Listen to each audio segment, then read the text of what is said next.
Olá, gente, está começando mais um Ana Carolina Entrevista. Um abraço a todos que nos acompanham pelo AltV e também pela Viva Web TV. O assunto de hoje é super importante, principalmente para as mulheres. É claro que os homens também têm que tomar conhecimento. Afinal de contas, todos os meses, muitas mulheres, milhões de mulheres, sofrem com a menstruação. A chamada TDM, TPM, tensão pré-menstrual, é algo muito comum. Hoje existe também a TDPM, que é a tensão disfórica pré-menstrual, que é muito mais intensa, muito mais dolorida e muito mais sofrível, vamos dizer assim, para muitas mulheres. Eu vou conversar hoje com a CEO e founder da Lavi Legacy Labs, que é a Manuela Coutinho. É Lavi ou Levi? Tudo bem, Bruno? Tudo bem, obrigada por me receber para falar desse assunto que é tão importante, né, para as mulheres.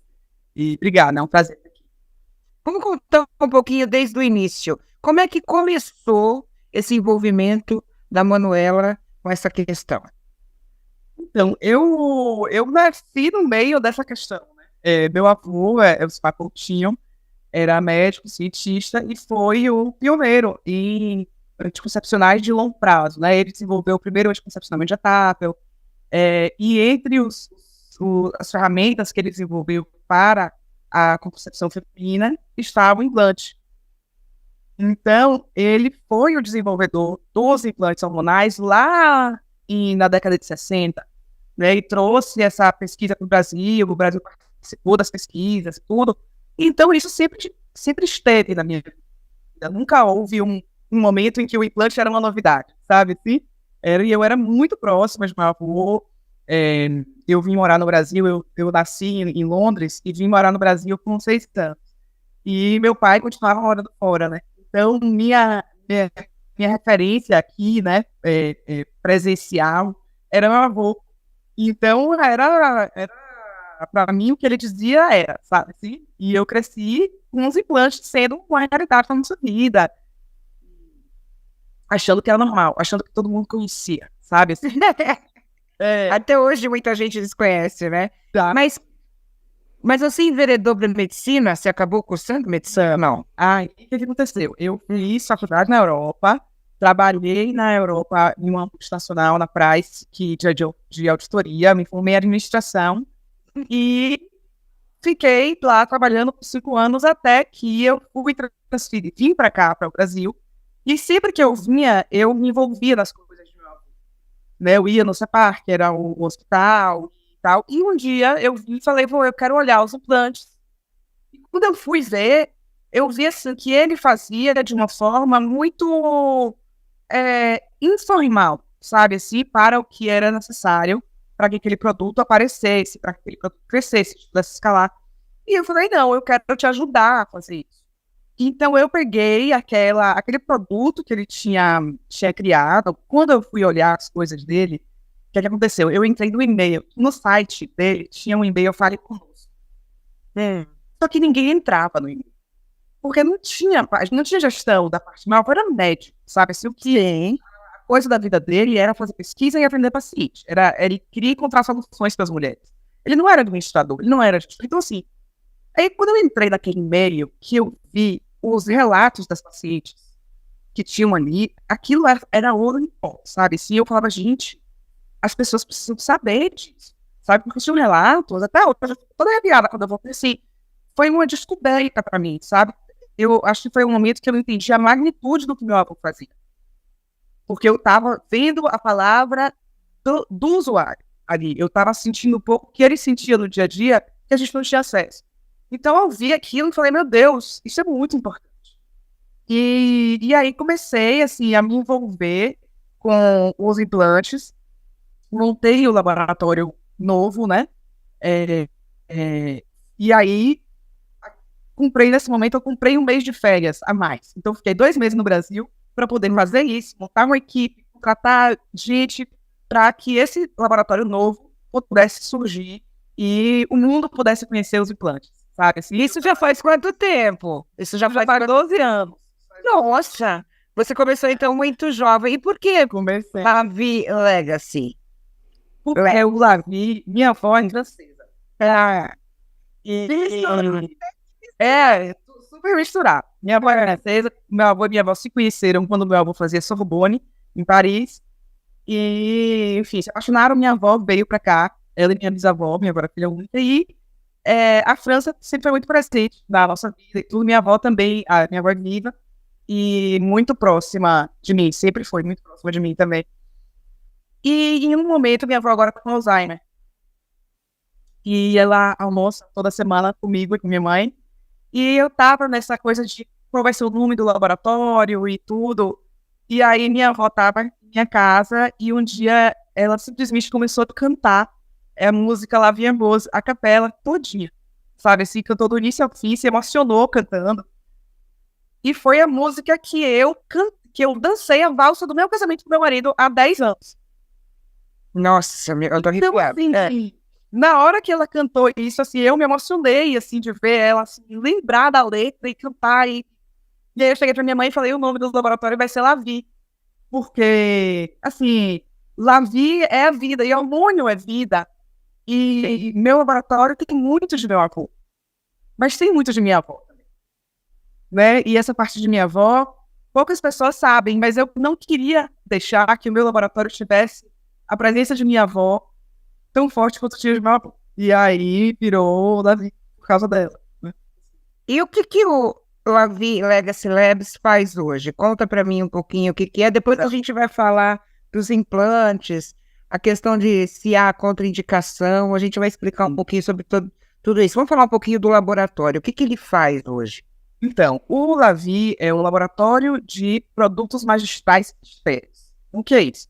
É um laboratório como um laboratório de manipulação, que você recomenda suas cápsulas e tal, só que é de produtos estéreis, que são os implantes, que vão debaixo do subcutâneo, né, debaixo da pele.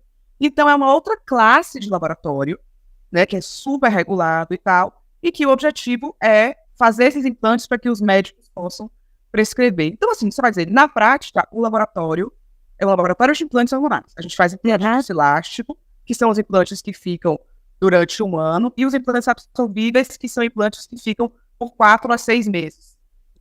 Que o corpo mesmo absorve. O corpo absorve. Então, a gente faz esses 2 tipos de implantes. Só que o Lavi é assim, para mim ele é mais, ele é uma ferramenta de consciência, sabe? Assim, é uma ferramenta de uma forma de mostrar, de mudar como a gente envelhece.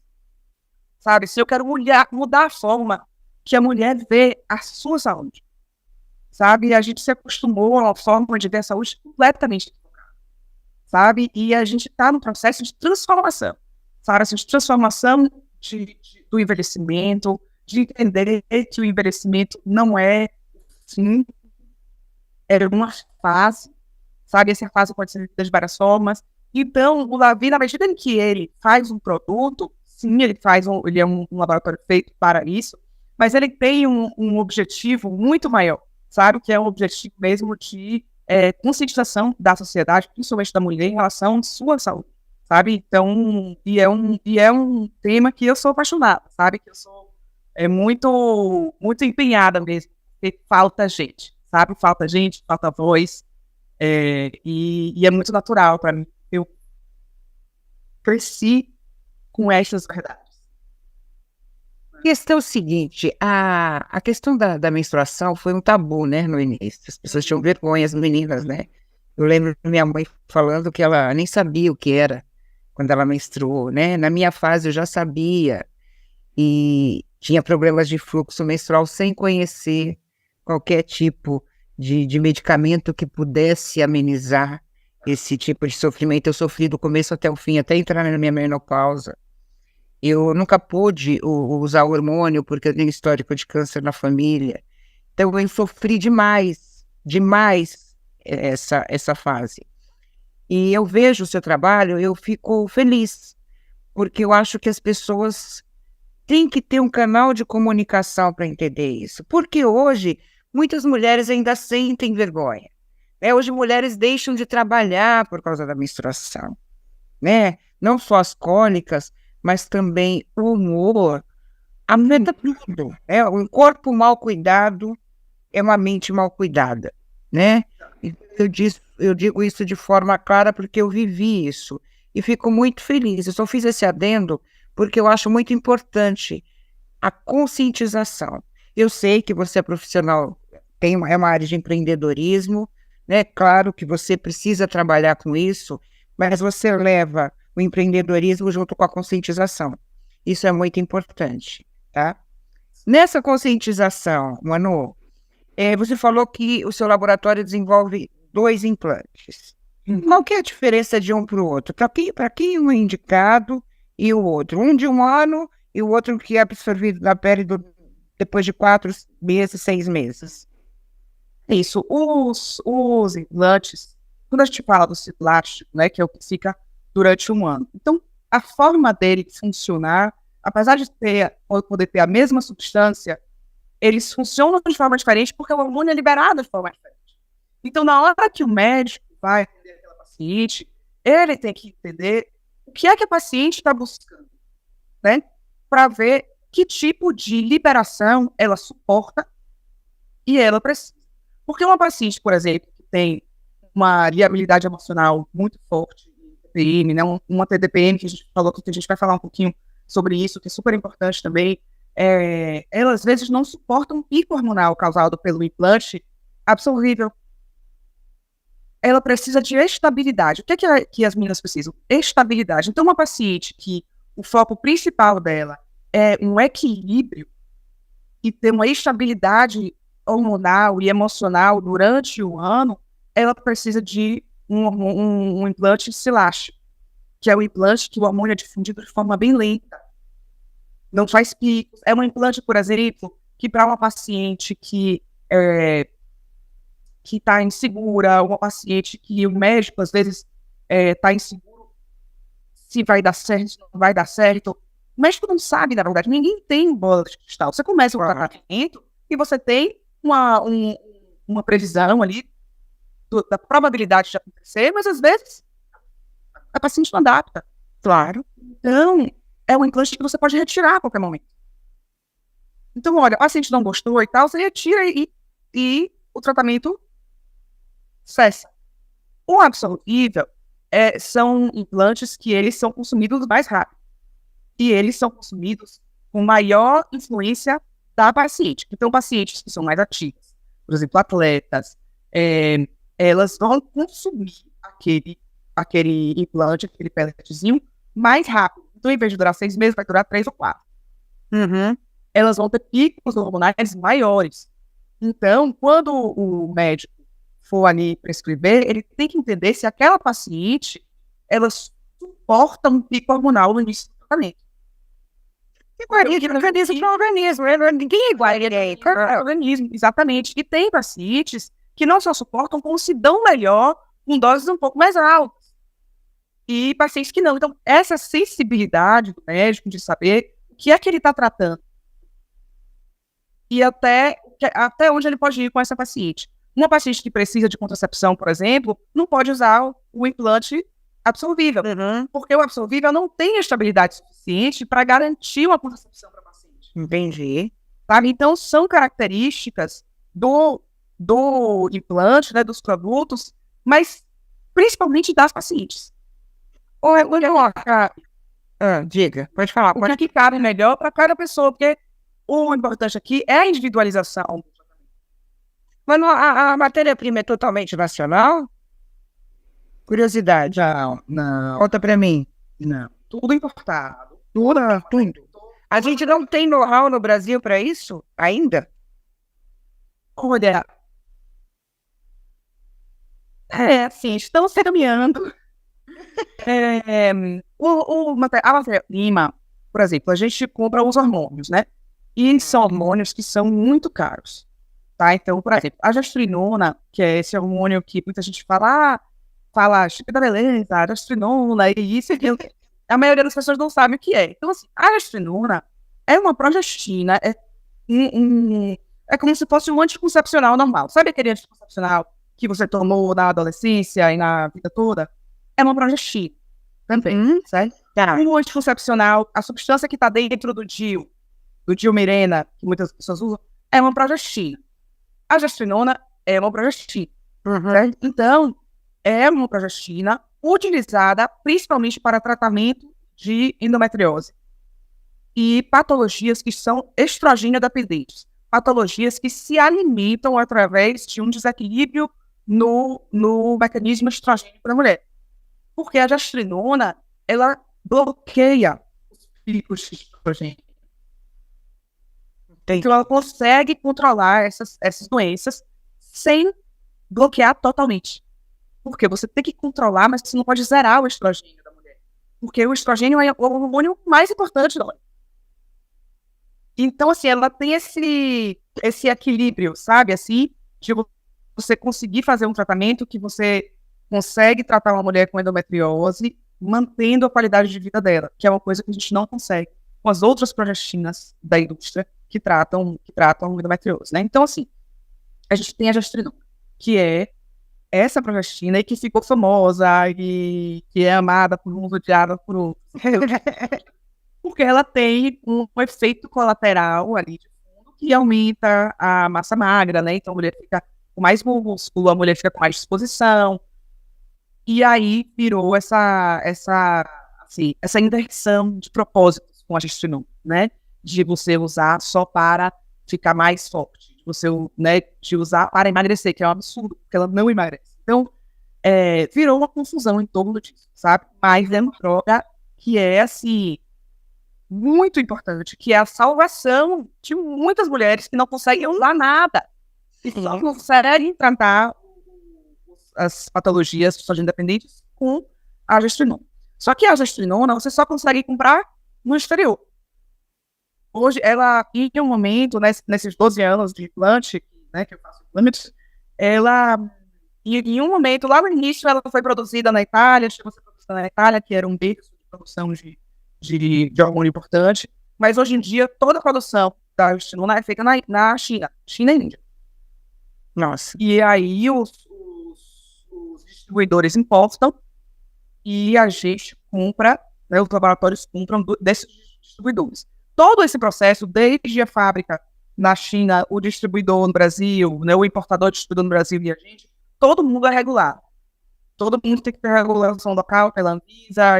Sim. Pedaços, né? Mas é tudo comprado fora e são matérias-primas caríssimas. Assim, você compra 1 quilo de gestrinona, é R$1,5 milhão. Mas 1 quilo você faz quantos implantes? Não, 1 quilo dá para fazer, assim, uns 30, 40 mil implantes. Né? Mas que quando você olha para tanto de mulheres que precisam, né, desses implantes, você não atende. É muito pouco. E o custo disso, Manu, para o mercado?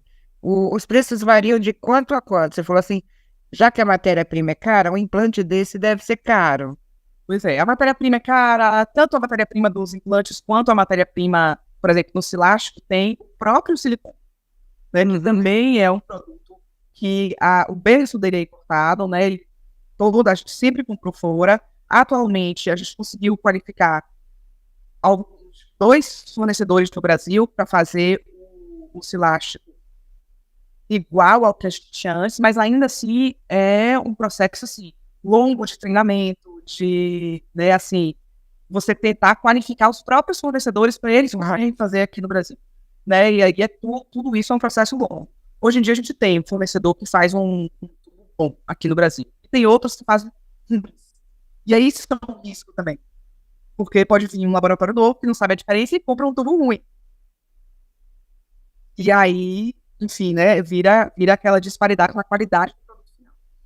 Então, assim, é um custo altíssimo para a gente, porque a gente tem que estar o tempo todo investindo em não só nos produtos, né, da qualidade dos insumos, mas também no treinamento, tanto interno quanto externo, de qualificação de fornecedor e tudo isso. E quando você fala do Silástico, por exemplo, que para mim, eu falo mais do Silástico, ele é o meu xodó, assim. Eu sou muito mais, apesar de fazer os dois, apesar de gostar, apesar de entender que os dois têm indicações, o Silástico, para mim, é muito melhor do que os outros para tratamento. sabe? Assim, ele tem o perfil de segurança melhor, porque você pode tirar se precisar. O perfil da difusão da droga é mais lento, então, assim, respeita a fisiologia normal, né, natural da mulher, assim. Enfim, só que é muito mais difícil de fazer também. É muito mais difícil de fazer, assim. No meu laboratório novo, eu fiquei, antes do laboratório abrir, eu fiquei com 8 técnicos contratados por um ano. Só treinando. Nossa! Só treinando, pagando salário, não sei o quê. Treinando essas pessoas para que quando elas tivessem que fazer o implante fosse adequado, fosse na qualidade que eu entendo adequada. Então, para isso, saber, é um investimento em capacitação profissional que você faz com um laboratório que nem funciona ainda. Né? Então, assim, todo o processo desse tipo de medicina é trabalhoso, sabe? Assim, porque não tem... E aí a gente fala disso, mas também custa para o médico, porque o médico tem que se capacitar, o médico tem que fazer o curso, porque ele não aprendeu isso na faculdade de medicina, nem na residência de ginecologia.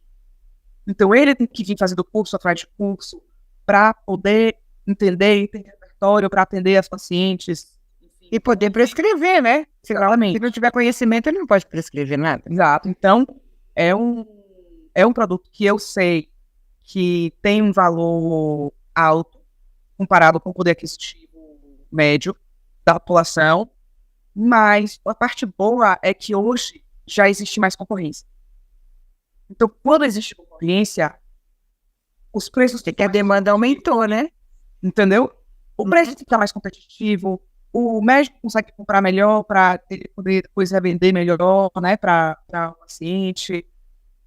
E aí, então, assim, o próprio mercado se ajusta, e além disso, eu, assim, aí é uma coisa do meu laboratório mesmo, eu tenho um objeto social importante. Então, assim, eu uso o laboratório para atender as pacientes que eu sei que não tem condição de fazer esse tratamento particular. Então, assim, a gente faz de 3 em 3 meses ou menos, a gente faz treinamentos, e para esses treinamentos eu faço seleção de pacientes que têm patologia, sabe assim, eu tenho 2 filtros ali, que são pacientes que têm patologia e pacientes que não podem pagar de maneira particular. Então, assim, não é um programa que vai ter uma amiga minha, entendeu? Que vai ter uma pessoa, uma amiga que eu sei que, foi pra... Pode, né? Entendeu? Assim, mano, ela pode encaixar essa pessoa nos voluntários. Aí eu falo, quem é e tal? E quando eu vou olhar, a pessoa, ela tava viajando, tava na Europa, ela tava no restaurante jantando, ela tá... Eu falei, eu não posso. Porque quando eu boto ela, eu tiro de alguém que não tem culpa, e que tá doendo em casa, tá sofrendo. Então, no nosso programa de voluntários, as prioridades são bem estabelecidas, sabe assim? Porque é um tratamento que é caro, comparado com outros tratamentos, mas não é impossível. É um tratamento que você parcela em 10 vezes e vai sair para paciente final, pode ser que saia, sei lá, R$ 300 por mês a parcela. É um juntar. Amenizar o sofrimento, amiga. Mais, né? Eu achei que fosse mais caro até. Não, por ano, assim, é R$ 3.000, R$ 3.500 no ano. entendeu? Não acho assim um absurdo, né? Entendeu? Porque as pessoas gastam isso com estética hoje. E mais, um tratamento com gestrinona, por exemplo, que para fazer contracepção, que é o hormônio mais caro, ele vai sair para paciente uns 3 a 7 mil reais, certo? Então, assim, hoje em dia os médicos, a maioria dos médicos já tem uma consciência, assim, de tentar ajudar essa paciente. Então, a maioria parcela. E, assim, pelo menos os que trabalham comigo, né, tal, eu sempre conto com eles, para eles parcelarem o implante de um ano por um ano. Passar em 10 metros, inclui o custo ali dos juros da taxa de cartão, a precificação, e ajuda a paciente. E aí esse negócio vai sair R$ 600 por mês. É caro. Mas assim, comparado com o quê? Porque hoje em dia a gente sai para jantar e a conta é R$ 1.000. Amiga, uma aplicação de Botox, R$ 1.500. As pessoas fazem 2 vezes por ano, são R$ 3.000. Entendeu? Então, A coisa visível, né? Quando a gente fala em estética, o custo não tem problema. O implante é uma coisa invisível, exatamente. mas ao mesmo tempo significa o seu bem-estar. Ai, não, eu prefiro ficar mal, ter DPM, do que ficar feia. É uma coisa de cultura, que eu acho que aos poucos vai mudando, né? Eu sinto isso pelas minhas amigas, que ainda têm o ciclo menstrual, que ainda são mulheres férteis, né? Vamos dizer assim. Porque eu falo até hoje que o melhor momento na minha vida foi a menopausa. Para muitas mulheres, isso não acontece, mas para mim foi o melhor momento da minha vida. E esse seu trabalho de voluntariado, quantas mulheres você já atendeu? E como é que você mensura o resultado disso na vida delas?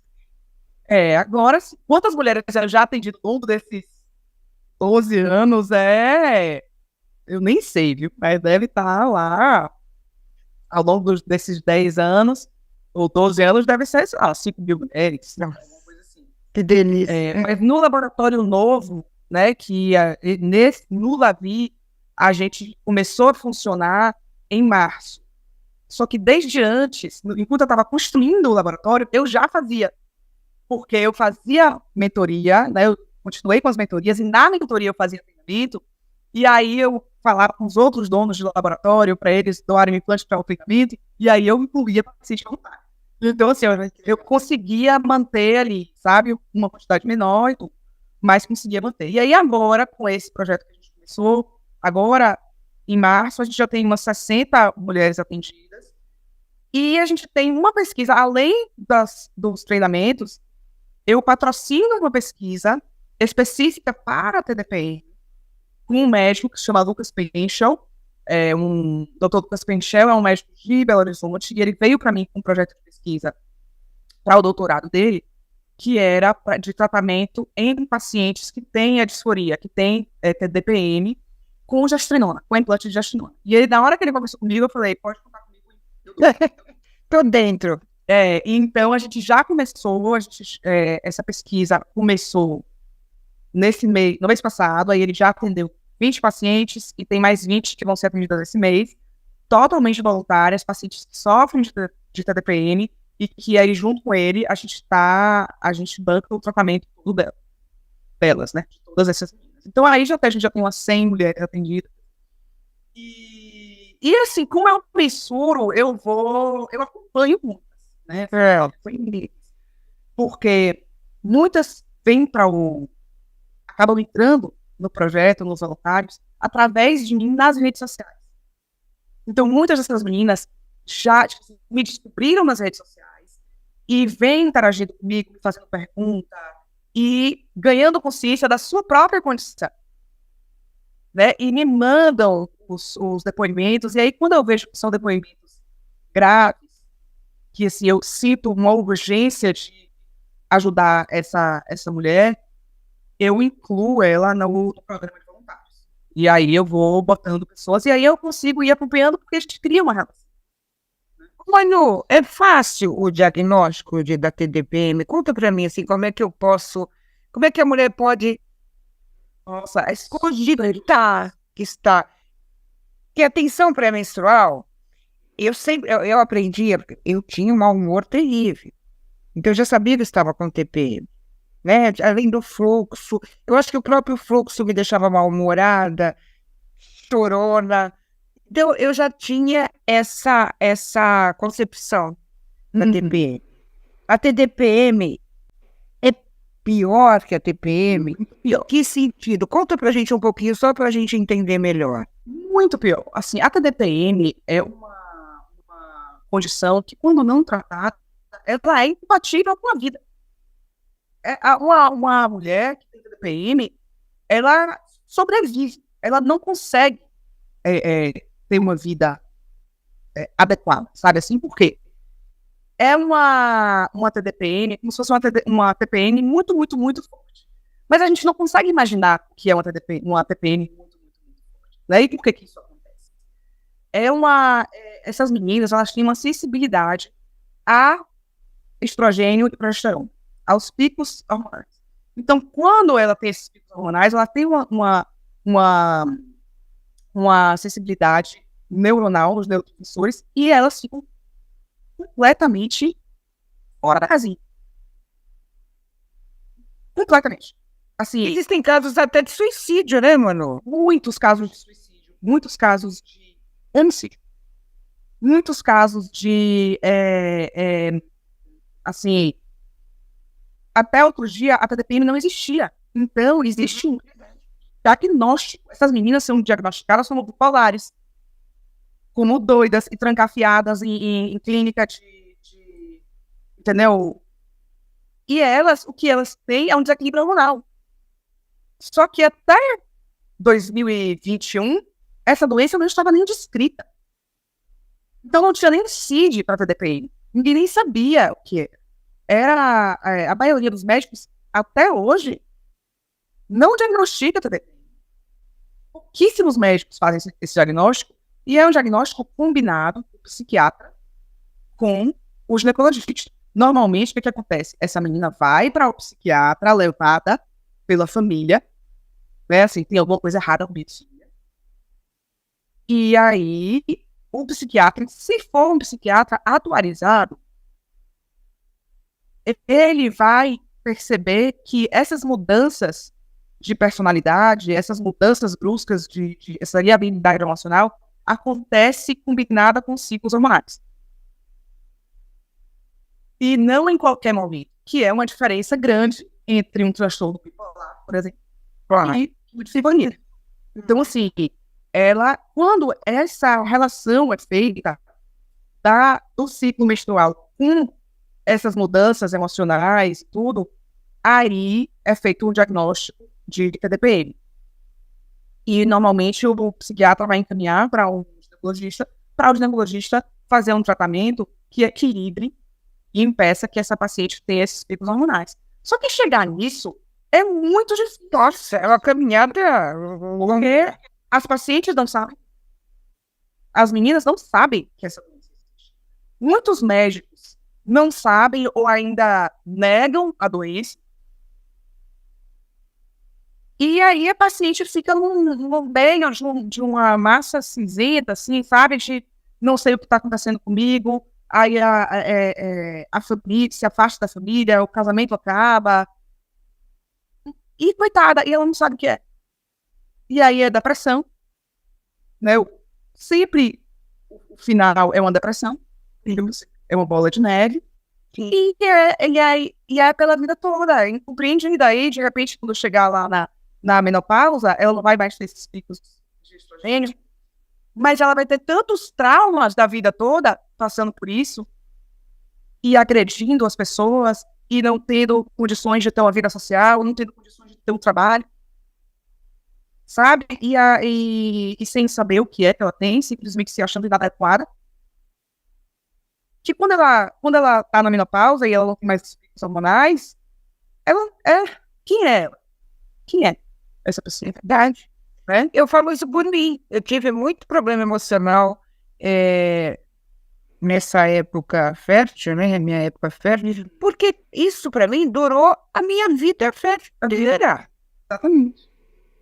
Todo mês eu tinha cólica, eu tinha o fluxo intenso, eu tinha oscilação de humor, e não, por mais formada e informada que eu fui, eu não tive acesso a isso que você está me falando agora, que é muito mais fácil hoje, né? Eu já entrei na menopausa faz quase 10 anos. Então, é importante esse conhecimento, essa informação, porque evitar o sofrimento. E Ana, sabe uma coisa que eu fico... Você deixa de fazer um monte de coisa na sua vida. E aquilo que você falou, prejudica totalmente até suas relações pessoais. Totalmente. Assim, e uma das coisas que eu falo muito, assim, é que quando a gente fala de uma situação limite, sabe, de uma menina que tem uma TDPM, ou de uma menina que tem endometriose, que sofre, é mais fácil compreender. Mas a minha linha com você é, por que a gente só tem que resolver estando no limite?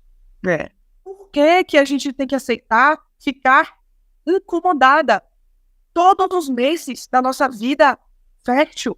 São 20 anos. Sim. 25 anos. Por que todos os meses a gente tem que aceitar que doa só um pouquinho? Sabe? Não é pra doer nada. É pra você ficar bem. E assim, isso é uma coisa que eu tento falar, sabe? Botar na cabeça das mulheres. Sabe? A gente não precisa ficar jogada na cama. Assim, a dor não precisa ser insuportável pra gente resolver. A gente tem que resolver antes. Sabe? A gente não precisa suportar tudo. Não é normal suportar tudo. E a gente se acostumou com isso. A gente se acostumou com que a dor da TPM era normal, com que a cólica era normal, com que o fluxo abundante era normal, porque nas gerações anteriores a informação não existia. Então a sua mãe, ela passava para você dizendo, mentira, mas é isso mesmo. Entendeu? É assim, que droga, né? Que chato essa mulher, eu entendo. Na próxima a gente tem homem. Mas é assim, e a sua tia, até graças a Deus, porque a sua tia, ela ficava de cama. A sua tia era muito real que você. Entende? Então as meninas, desde 14 anos, elas se acostumam a suportar. Aqui a dor é normal. Aqui ficar incomodada e com a viabilidade emocional todos os meses, que isso é normal. E não é. Não tem que ser. Sabe? Não tem que ser. E aí a nossa geração, a minha geração de mães, hoje que eu tenho filhos pequenos, mas a minha geração tem a responsabilidade de criar essas meninas e dizer não. Não é normal. Não vai ficar incomodada. Não vai ficar, entendeu? Sofrendo com fluxo abundante, que tem que botar 2 absorventes se o casaco amarrado na cintura, com medo de vazar, com medo do coleguinha chatear, porque a gente já entende o mecanismo da menstruação. A gente entende que a menstruação não é uma limpeza do corpo. Sabe, assim, a gente entende que a fisiologia hoje, meu avô, quando ele lançou o livro Menstruação Sem Inútil, foi um escândalo. No Maria. Foi um escândalo no mínimo. Até o Papa falou sobre o corpo. Porque era aquele negócio, meu Deus, como que o Dr. Elcimar está dizendo que a mulher não precisa menstruar se é um mecanismo natural, fisiológico da mulher? Só que meu avô, ele entendia a mulher tão lindamente que ele falava, não é. Um mecanismo natural da fêmea é engravidar. A mulher ovula para engravidar, ela não ovula para menstruar. Quando a mulher não engravida, ela menstrua, porque uma falha da natureza naquele momento. Uma falha. E aí o nosso corpo é tão inteligente, tão maravilhoso, que ele tem um mecanismo pós-falha. E ele expulsa todo aquele endométrio que foi ali preparado para receber o embrião, para que seu neném se nasça, para que a gente prolifere, porque a gente foi feita para procriar. Certo? Uhum. Então, quando aquilo não acontece, nosso corpo maravilhoso, ele expulsa aquilo e começa a preparar de novo. Ó, nesse não deu, mas no próximo vai dar. Uhum. E ele começa a preparar a mulher para engravidar de novo. E a mulher não engravida de novo. E aí ela menstrua de novo. Aquilo é uma falha. É um mecanismo maravilhoso pós-falha. Mas essa falha, a gente não foi feita para falhar todos os meses. Então, é como uma luz que você fica acendendo e apagando o tempo inteiro. Uma hora ela queima. Sabe? E essa luz vai queimar. Entende? Então, assim, a mulher, antigamente, na época da minha mãe, nem da minha mãe ou da minha avó, as mulheres, meu avô tinha 14 irmãos. Elas tinham muitos filhos. Né? Então, a mulher, quantas vezes na vida ela menstruava? 7. Porque ela Era uma atrás do outro. Quando ela amamentava, tinha um período de amamentação, né, livre demanda, em que ela não engravidava, não menstruava. E aí, a partir do momento que aquele neném ia ficando menos dependente dela, ela começava a ovular de novo e engravidar. Engravida de novo.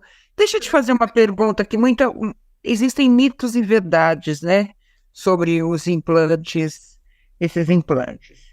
Muitas mulheres dizem que têm medo de utilizá-los pela questão da esterilidade. O uso contínuo pode causar esterilidade. Explica que não, pelo amor de Deus. Eu tenho que explicar, eu não tenho aquela... Não, ela é que nem a pílula anticoncepcional, né? Eu vou usar muita pílula, vou ficar estéril. Ué, não, você parou de usar, você volta a sua... Volta a ovular Claro. e vai ovular e vai engravidar. E assim, pelo contrário, eu acho assim, que esse movimento de você, quando você engravida, você menstrua todos os meses, você tem muito mais possibilidades de desenvolver ali uma atifia naquele útero por causa desse processo, do que quando você está com útero preservado. Entendeu? Cara, a endometriose, adenomiose, miomas e etc e tal. Você ficar ali cursando com uma doença, alimentando essa doença todos os meses. Aí sim você tem uma chance de, quando for engravidar, ter um problema. Agora, quando você está com um implante, primeiro, você está com uma dose de contraceptivo que é muito mais baixa do que o que você usa no oral.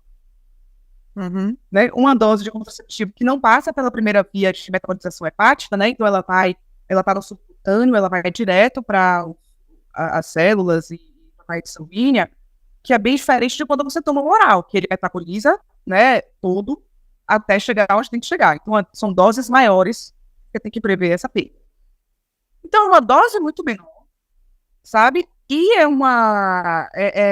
e muito mais estável. Não tem nenhum paralelo em que isso vá afetar a fertilidade do bebê, pelo contrário. Aí, quando me falam isso, assim, eu sempre uso o meu exemplo. Eu uso implante, eu tenho 38 anos. Eu uso implante desde os 17. Com 17 anos eu botei meu primeiro implante para não menstruar. Que era um implantezinho de Destormone, que é uma outra progestina, que é super leve, maravilhoso, assim. Botei ali e pronto. Sempre usei o implante. Depois, quando eu comecei a trabalhar no laboratório, com meus 26 anos, eu botei gestrinona. Nunca tinha colocado, já tinha 10 anos lá com Destorone e tal. Botei gestrinona porque eu queria testar em mim, queria saber, entendeu? Eu tava dando curso falando e tal, eu queria. Então eu comecei e fiquei 10 anos usando a gestrinona, só tirei para engravidar. Quando eu tirei, eu falei com meu marido, eu tinha 6 meses de casada, e eu falei para ele, olha, eu vou tirar meu implante. Porque até equilibrar, tem tanto tempo que eu não menstruo, que eu nem sei o que é, mano. Achando que demorava a engravidar. Eu menstruei, eu engravidei, no mesmo mês eu nem menstruei. Eu tirei o implante, engravidei, aí meu marido falava, não é possível. Ele querendo curtir o casamento, né, ali, mais 6 meses de produção. Engravidei no primeiro mês. E no segundo filho, a mesma coisa. Tirei o implante, mas aí eu já sabia. Aí tirei o implante e engravidei logo. Então, não tem uma relação causal entre você, entendeu? Usar o estímulo de afetividade ou usar o implante de afetividade. Você tem que saber, assim, por que você vai usar o implante? Por que você vai usar o contraceptivo? Quer dizer, uma paciente que usa contraceptivo há 10 anos, tem algum motivo para ter medo de usar implante? Não. Ela faz uma coisa que é uma dose muito mais alta há muito tempo. Então, ela vai estar tratando com uma dose menor. Tem. Sabe? Assim, então, é você entender que os hormônios que vêm dentro do implante não são diferentes dos hormônios das outras progestinas. Né? Cada progestina tem as suas características, tudo, mas são progestinas. Né? Então, não é um pó da lua que vem e é uma coisa... Não. É um tipo de contraceptivo. Entendeu? Assim, entender isso às vezes é difícil. Porque a pessoa, quando vê o implante, ela acha que é uma coisa completamente diferente. E não é. É a via de administração que é diferente. Em vez de você estar usando oral, você vai usar pelo subcutâneo. É isso que eu acho muito mais tranquilo, porque o oral às vezes você pode esquecer. Esse aí pode esquecer. O oral, você está todos os dias fazendo um pico de medicamento ali, um pico e um vale, né? O oral faz aquele pico de uso, depois você usa. E aí você esquece. E aí não sei o quê.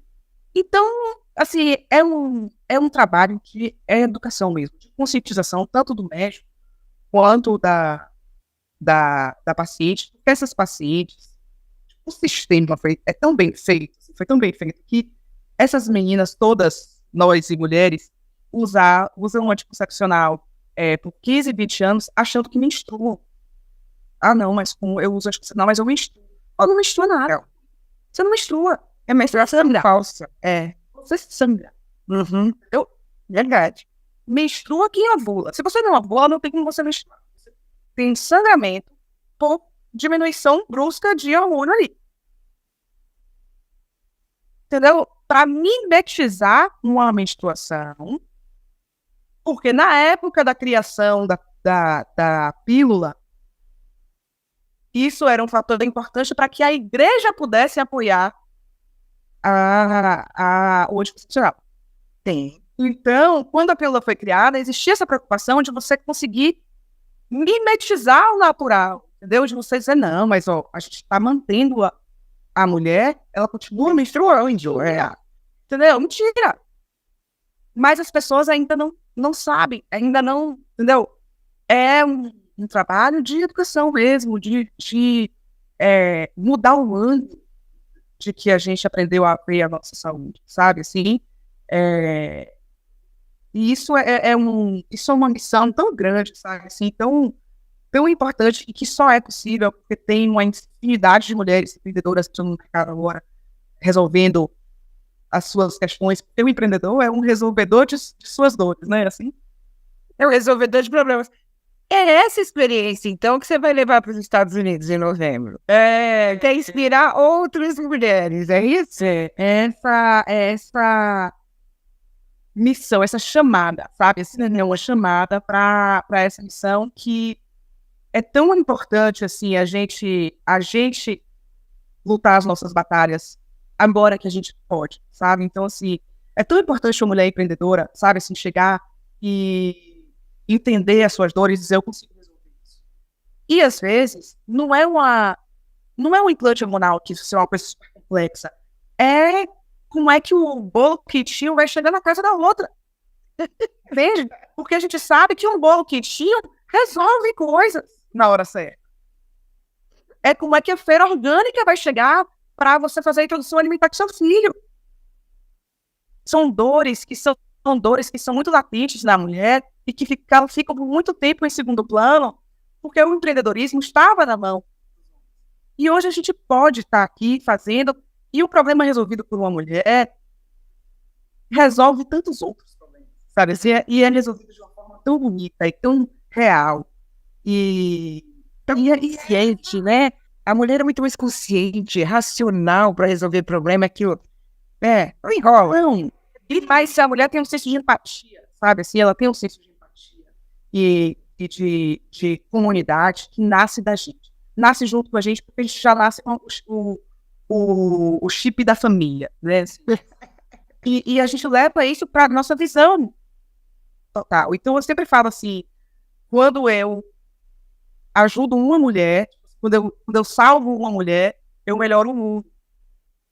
Porque quando eu tiro essa mulher da dor e do lugar de sobrevivência que ela está, e eu deixo ela em condições plenas de cumprir com a missão de vida dela, eu sei que ela vai mudar tudo ao redor.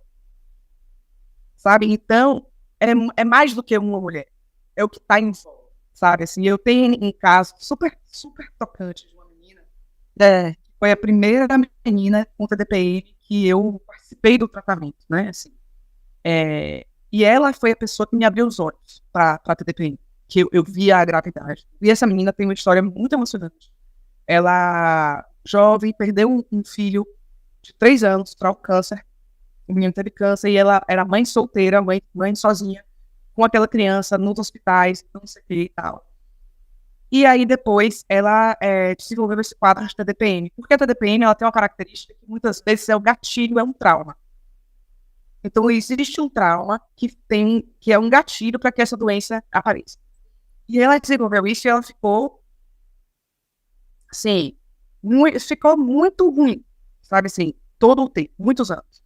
E aí ela conseguiu o tratamento e tentou o tratamento de várias formas e só conseguiu tratar com implante de gestinol. E quando ela conseguiu fazer o tratamento, essa menina mudou completamente. É outra pessoa.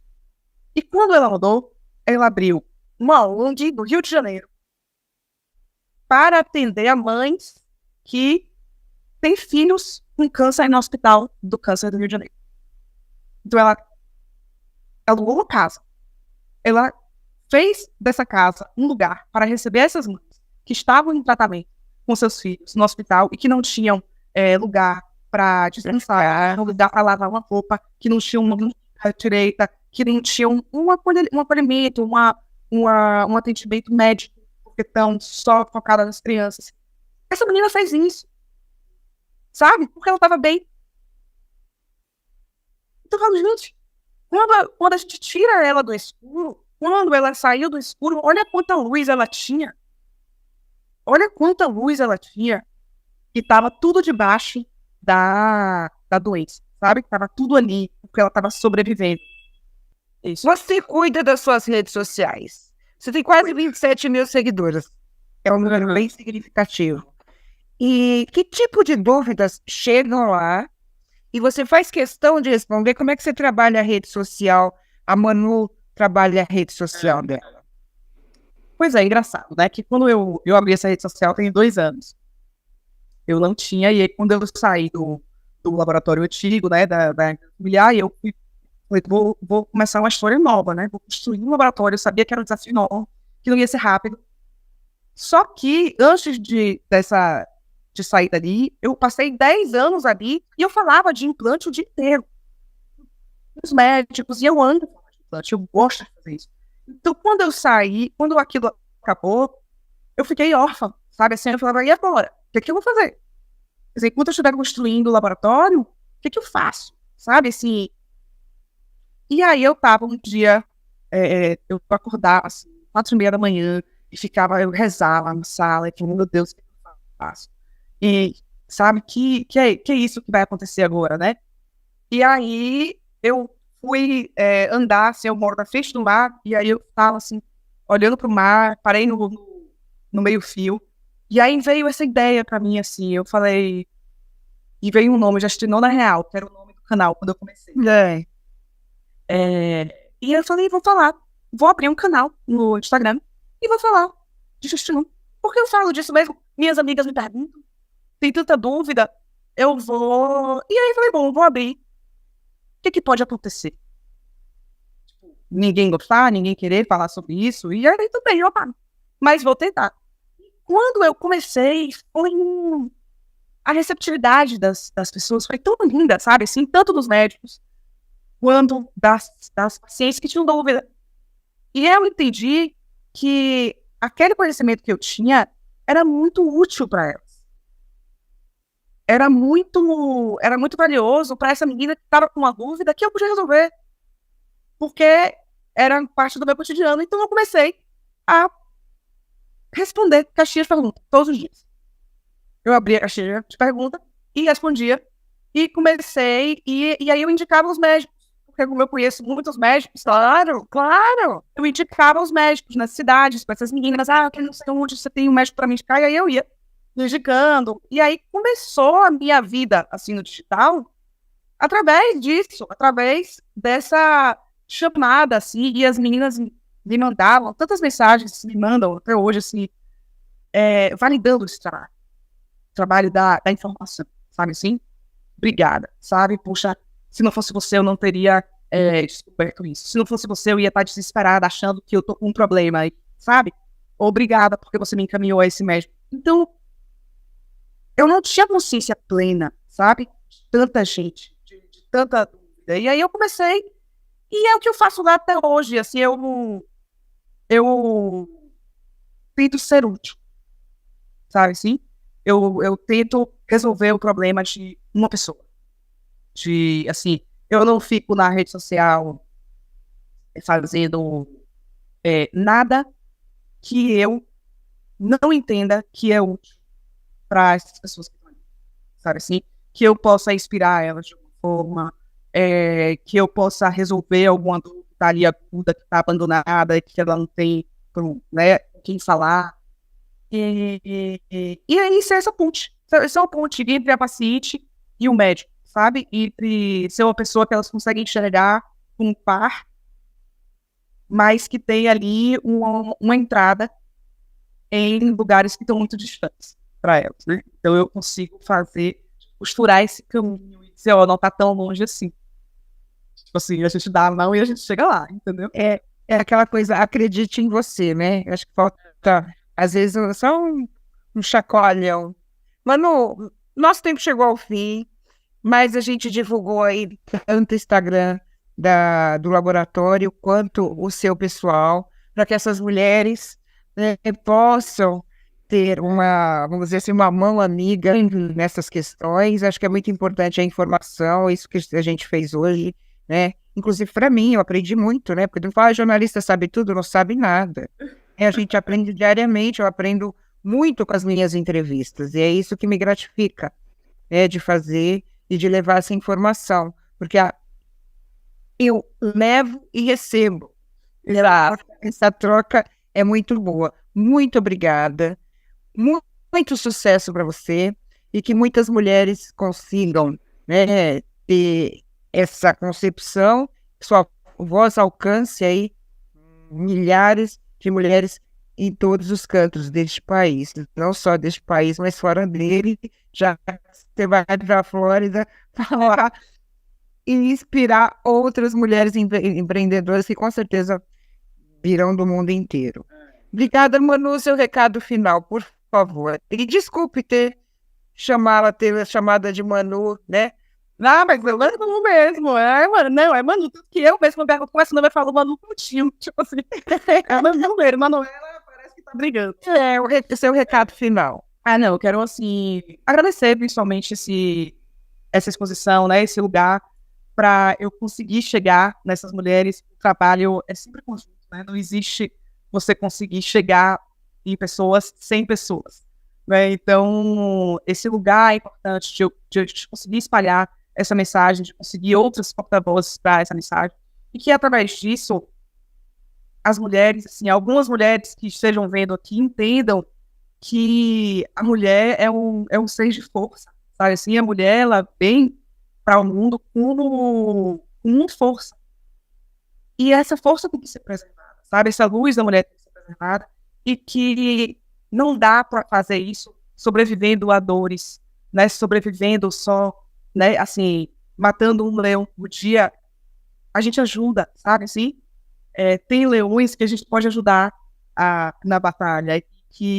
Então, eu quero, assim, que as mulheres entendam isso, que elas busquem ajuda, sabe? Que não se acomodem na dor, sabe? Que se acomodem somente na solução. Assim, que o lugar de conforto seja um lugar de conforto e não de desconforto, sabe? E eu só vou conseguir fazer isso com espaços com jornalistas que entendem a mensagem, que entendem a importância de levantar essa mensagem. E eu me coloco aqui à disposição de todas as pessoas que precisarem de informação, quiserem tirar dúvida, quiserem conversar. Eu estou aqui para isso, sabe? É mais importante que um produto, é mais que um implante. É muito mais que um implante. É a vida mesmo, sabe? É a vida da gente, das nossas gerações futuras, sabe? E a missão a missão é essa. Então, obrigada. Obrigada, Manu. Muito obrigada a vocês todas e todos, né, que nos acompanharam no programa desta semana. Muito interessante, muito importante. E nós temos um encontro na semana que vem. Um grande abraço e até lá.